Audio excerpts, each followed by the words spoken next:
plutôt que de vous dire ce que c'est, je vais vous parler de ce que la méditation n'est pas. Souvent, ça a été mon cas aussi quand on commence ou même parfois après plusieurs tentatives, on laisse tomber, on abandonne. Pas parce que la méditation ne nous conviendrait pas, tout le monde a un esprit parfaitement conçu pour la méditation, mais parce qu'on s'en fait une fausse idée. Une idée souvent trop rigide, trop exigeante, comme s'il y avait quelque chose à réussir, trop éloignée de ce que nous vivons vraiment dans l'expérience de nos premières méditations. Alors je vous propose de remettre un tout petit peu les choses à leur place. La méditation, ce n'est pas faire le vide dans sa tête. On entend souvent ça. J'arrive pas à méditer, je peux pas rester tranquille, je pense tout le temps. Mais penser est normal, c'est même plutôt bon signe. Le mental, une toute petite part de notre esprit, produit des pensées et on en a tellement besoin, comme les poumons produisent de l'air. Méditer, ce n'est pas chasser les pensées. Méditer, c'est apprendre à les voir passer, à les reconnaître sans les suivre. Méditer n'est surtout pas un combat, c'est une posture intérieure profondément pacifique. Méditer, c'est un accueil, une rencontre. Un autre point que je voulais aborder, c'est que la méditation ne signifie pas se sentir bien tout de suite. Il arrive, quand on médite, qu'on se sente encore plus agité, ou qu'on se sente triste alors qu'on n'avait pas l'impression de l'être, ou frustré. En réalité, ce n'est pas un échec, c'est juste qu'on commence à entendre ce qui était déjà là, mais en bruit de fond, en arrière-plan. Méditer, c'est apprendre à s'asseoir avec ce qui est là. Parfois c'est confortable, parfois pas, mais c'est toujours vivant, c'est toujours intéressant.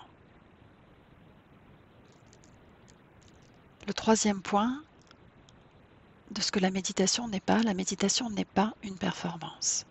Il n'y a absolument rien à réussir. On ne gagne pas de points à être plus calme que les autres, on n'a pas besoin d'avoir une posture qui soit parfaite, ni de rester immobile pendant 1 heure. Méditer, c'est un entraînement de l'esprit, un entraînement à être présent. Ce n'est pas une discipline militaire, martiale. Quelques minutes avec sincérité valent bien mieux qu'1 heure le week-end en lutte contre soi. Quelques minutes par jour, en toute simplicité. Le quatrième point de ce que n'est pas la méditation, ce n'est pas fuir le monde.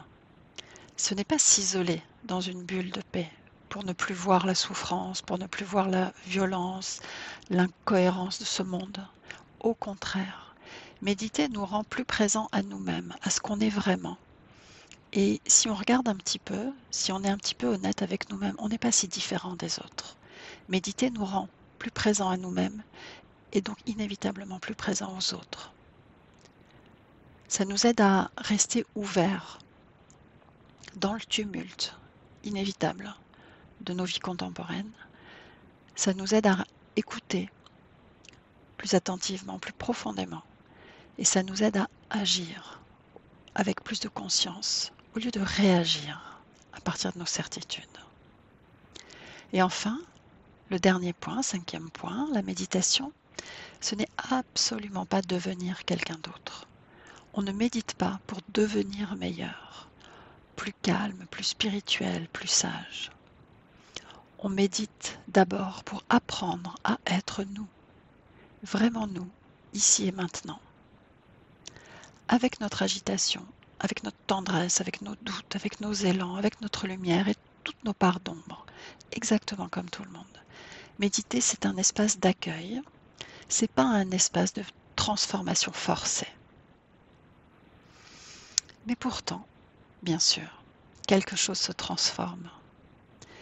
Car après cet apprentissage de la méditation, vécu de cette façon-là, petit à petit, progressivement, s'ouvre un champ intérieur, un espace intérieur, un espace de rencontre, un espace de réconciliation avec la personne que l'on est.